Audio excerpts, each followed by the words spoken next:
didn't understand the thing. The motivation has gone down, and maybe that's the reason why everybody is like not understanding subjects. Being exposed to everything, the tensions were definitely very high between every single person that walked in and employees. It was strange coming home from the UK to my home country and then having to isolate in a place that didn't really feel like my own.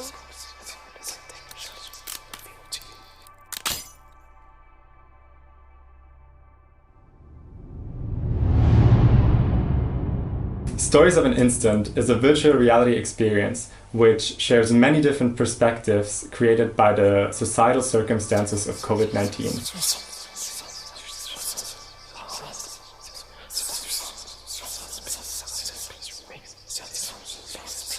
We conducted interviews with people from all around the world and used their voice recordings as a tool to tell the story of the pandemic. So when we started the project, the corona lockdown in Germany just started. So we had to find a way to have the lectures digitally. We have to have meetings digitally and work digitally and find a platform where we can all access the files, the project management files and stuff like that. So just like everyone else, we had to find a way to make things work on this pandemic. We know everyone in this world we're experiencing the pandemic together, and sometimes we only know about ourselves. We don't really know what are others experiencing. So we think it would be a very meaningful idea for us to document these voices. For us, we learned a lot from these stories, and we also hope to bring these stories to our audiences. People had someone, and I think that at that moment, I think almost like 2-3 weeks into the lockdown, it hit me. I was like, I actually cannot do anything now. I cannot see anyone. I don't have friends to meet or family. So it was, and virtual interaction is not really my kind of interaction because doesn't feel the same. The whole April was very, very tough because it was just basically keeping yourself busy, because whenever I would stop work, my head would just wander off in all sorts of places where I would be very, very alone and lonely. When you realize actually you need social interaction, and then it sort of went south. An important topic in withstanding the effects of the corona crisis is mental health. Because the well-being of ourselves is very based on the interaction with other human beings. We strive to keep social closeness, but through social distancing, that is something that we, in the benefit of all of us, shouldn't be doing. Our 3D objects, which are scattered in the virtual reality experience, all have some kind of symbolic language. By that, we try and strive to illuminate the life and the issues people have to go through caused by the corona pandemic. To realize this project, we primarily used Unreal Engine and Blender. The most time-consuming task that we had was the task of creating the materials. Because not only were these materials important for our visual aesthetic, but they also have a meaning behind them. In our case, we have two dominant elements, which is glass on the one hand and fog on the other. Glass is very transparent, clear, neutral, and fog on the other hand is impacting your sight. It is not transparent at all, and if you go through fog, it makes you feel uncertain because it is limiting your perception. And with these two contrasting elements, we try to play around and really create this immersive feeling of being left in uncertainty, a feeling that many of the people that we interviewed have in common. We used VR as a medium because it really allows you to escape from your everyday life for a short amount of time and lets you focus on the things that have been given to you. In our case, you are really the protagonist of this world, and you are allowed to explore by yourself, and it really allows you to experience the uncertainty that we are trying to accomplish.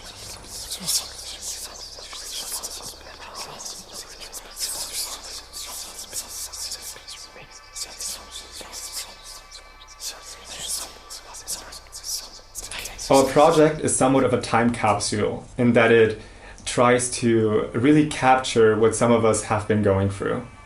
The question we asked ourselves during this project was, is it possible to capture a moment in time? Do you as a user get to really grasp what it was like during this pandemic?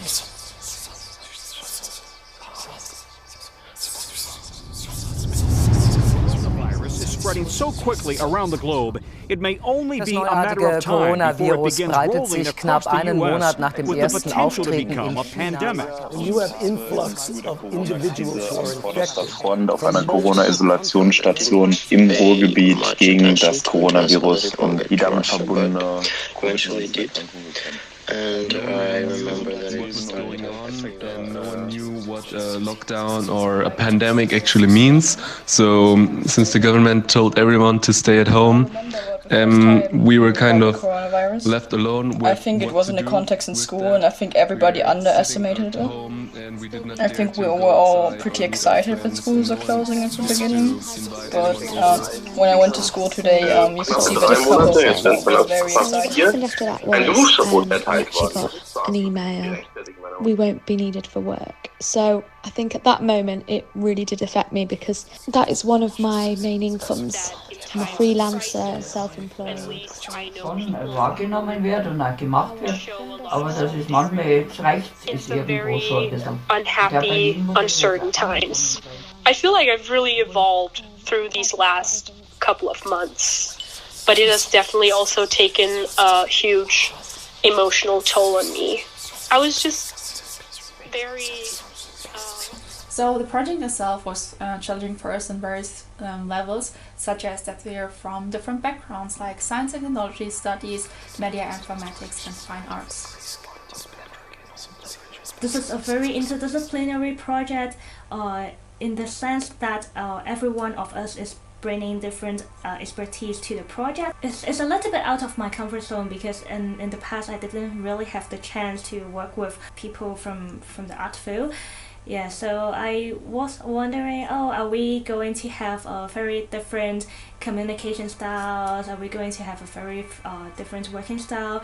But I think this journey, it is quite pleasant. Yeah, but when looking back our meetings and also how the idea was developed, I feel so great that we actually have a common ground. So our common ground is we want to make an exhibition to our audience. We want to bring the different voices to our audience. So yeah, we have this common ground, and we every one of us is bringing our own expertise.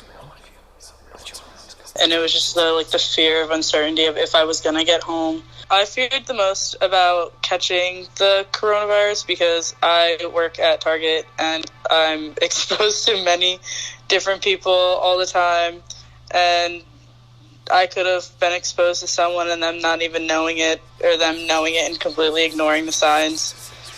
And the farthest I went was down the road to take a walk, so that was very mentally exhausting, knowing that I couldn't leave my house or be around my friends because I'd just been having the time of my life and I couldn't even see my best friends.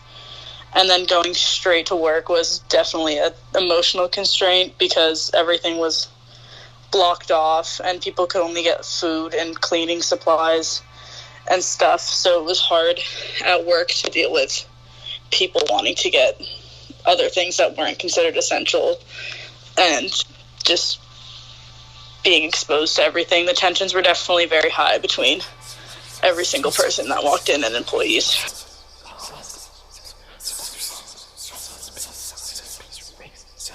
Working on this project was very challenging, but also very rewarding because we got to hear so many different stories of people all around the world, and we got to really reflect on our own life and experiences and what we have been going through at the same time.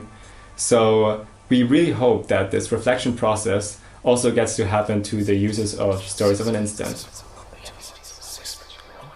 No one really knew what was going on, and no one knew what a lockdown or a pandemic actually means. So since the government told everyone to stay at home, we were kind of left alone with what to do with that. We were sitting at home and we did not dare to go outside or meet our friends, and no one dared to invite anyone over since no one wanted to be responsible for anyone getting sick or ill. Also, being alone at home for most of the time, if you didn't have flatmates, it got kind of boring, and after some time you felt lonely. Even though you had the internet and you could connect with your friends, it was still not the same. This is actually a process of reflection. So I think in research creation, we want to invite our audience to reflect with us together. We're including a paper in our exhibition. So in this paper, we want to take more spaces to introduce also this concept to our audience. 令到疫情啊或者其他節日放大咗，咁但係其實老人家呢一方面其實係少咗，但係都係一個好直接嘅問題。Da haben wir angefangen mit 2 Hydroxychloroquin-Studien, also Medikamentenstudien. Da hat man auf einmal eine Maske, eine Haube über den Haaren und auch so ein Visier. Wenn du nur 1 oder 2 Abstriche machst, ist das okay. Aber ich habe ja am Anfang jedenfalls irgendwie... Con el coronavirus creo que la familia realmente empieza a tomar un rol mucho más importante dentro de la educación. Que los padres estén más atentos a la educación de los hijos ayuda a los niños, no tanto por los aprendizajes escolares, sino por el vínculo que pueden formar con ellos. Es war der Lockdown, da wurden ja die Schulen geschlossen. Dann war gar nicht klar, wie es für die Lehrer weitergeht. Mich hat gestresst, dass ich online eben meine Sachen...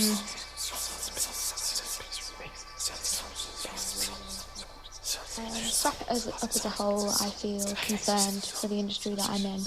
Most theatres make 50% of their annual turnover from panto, Christmas shows, etc.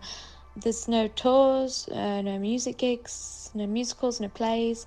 Also theatre and education, that can't carry on. And I worry that this Ende Mai Insolvenz gemeldet hat, sprich bis dato wurden auch keine Gehälter ausbezahlt, was bedeutet hat, dass ich finanziell einfach ein riesiges Loch hatte.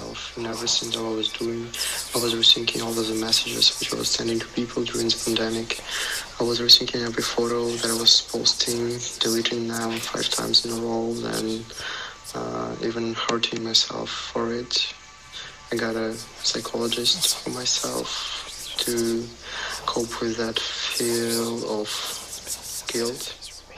There are 3 actions that Stories of an Instant challenges you to do.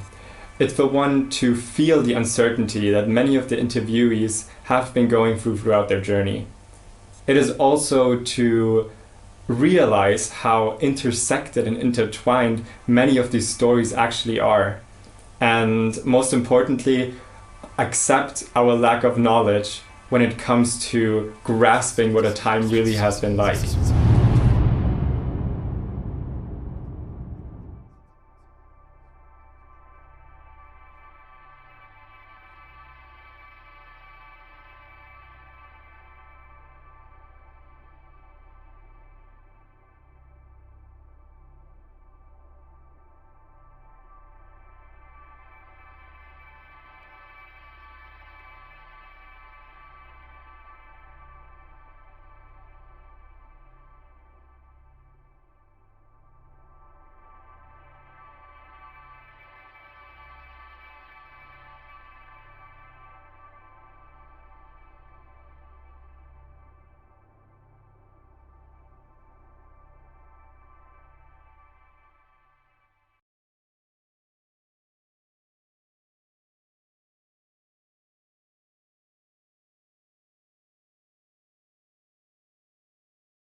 As we're facing the consequences of a global pandemic, many of us realize for the first time that they're truly unable to escape the situation.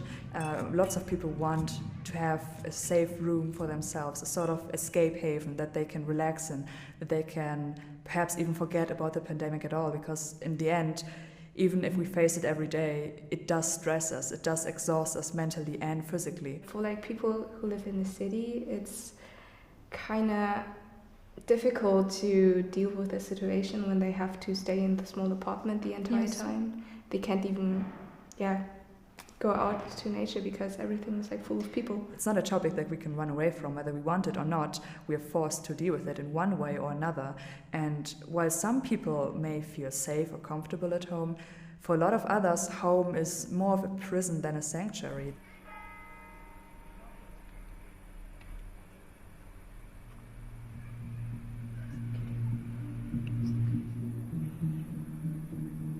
It's very difficult staying indoors during quarantine. You know, you can't go anywhere for a very long time, and some people living in the city, they could go outside, but sometimes the sounds of, you know, everyday life, just loud cars or people walking by talking loudly on their phone, it can be kind of unnerving, a bit uncomfortable, you know.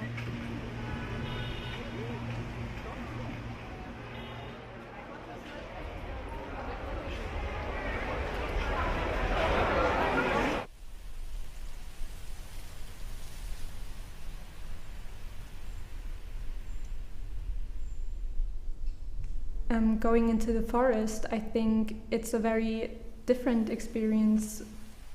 I just love the feeling of distancing myself from the city, being far away from all the stress, and just, you know, shut off for a bit. We came up with the idea of creating a mental safe haven, a safe space that allows you to mentally declutter, to relax, and to escape everyday stress and anxiety.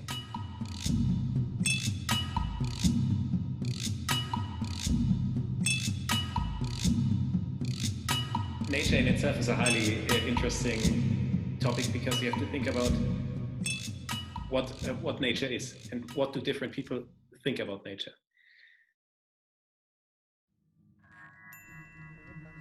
If you were to look for pieces or regions in the environment that have not been affected by human action, you would have to look for a very long time. Even if you go to the forests, every forest is planted.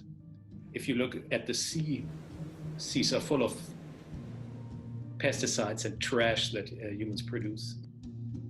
When we simulate a piece of nature as natural as possible, what does it mean? Is there a certain irony in it, or can it work? And within this context, we have to think about what we understand as nature and what do others understand as nature. And for us as sociologists, it was also very interesting that, this project is based on the topic of relaxation, and, you need some sort of scientific basis you have to build it upon. How they come from a simple idea, like providing relaxation, to the artifact that our group has come up with. We have 3 stages. At first, the user starts in a very barren area, and the more he goes, the more nature grows. We actively decided to cut out any big interactions. We didn't want the user to feel like he's playing a video game or that he has to do any tasks. Forest starts off being a bit damaged, a bit almost like burnt, and the user walks through it and just sees how the forest flourishes.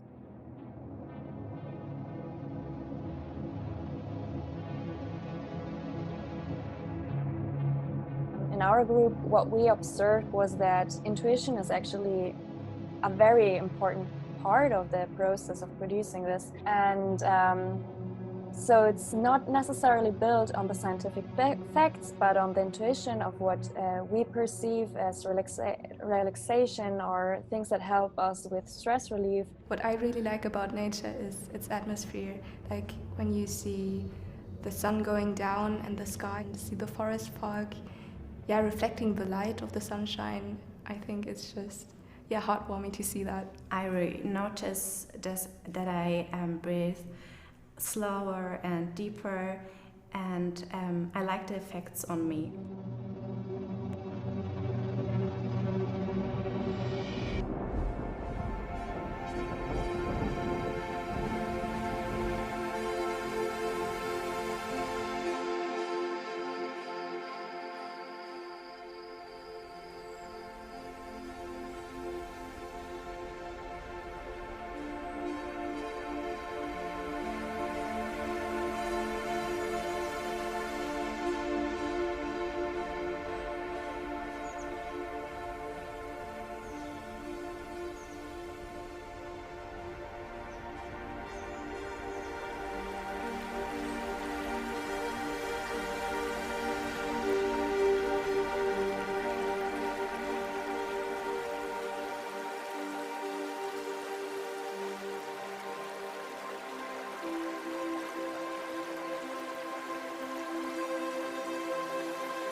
So one thing to consider is that even though, it's based on creative work, intuition and everything, it still implies a lot of decision making. Like every single detail, every single plant has to be thought through in the whole team. And, everything is a decision. And it's a conscious decision, even though it's based somehow on intuition. Sometimes when everybody has a certain area of responsibility in the bigger project, sometimes it's hard to make adjustments so that every single little piece of our bigger vision comes together at the end. During Corona, or like normally, is that you don't have to meet the other people in person. So you meet or talk to the others through a Zoom call or through Discord. There are sometimes a bit more misunderstandings, but have your working space directly around you and you don't have to get ready first or drive to the others, find a working space. So that's definitely an advantage. Working with one another surely changed the way we communicated. We actually weren't able to meet up in person at all. And for us, it was also interesting to see how this intuition comes into place and how these thought collectives work together. The results from these discussions helped us to get a solid base for a project. So it was an incredible chance to work with such a diverse team. It was also very interesting to see that these art pieces actually, in the context of Corona, they help to kind of make sense of the situation because they give you the space of reflection about what you actually have to grapple with. Our art piece is a very specific depiction of nature, even though we might see it as the one type of nature we feel comfortable with and we would like to flee towards too, but it's still a very specific decision to depict nature as in this way as we did.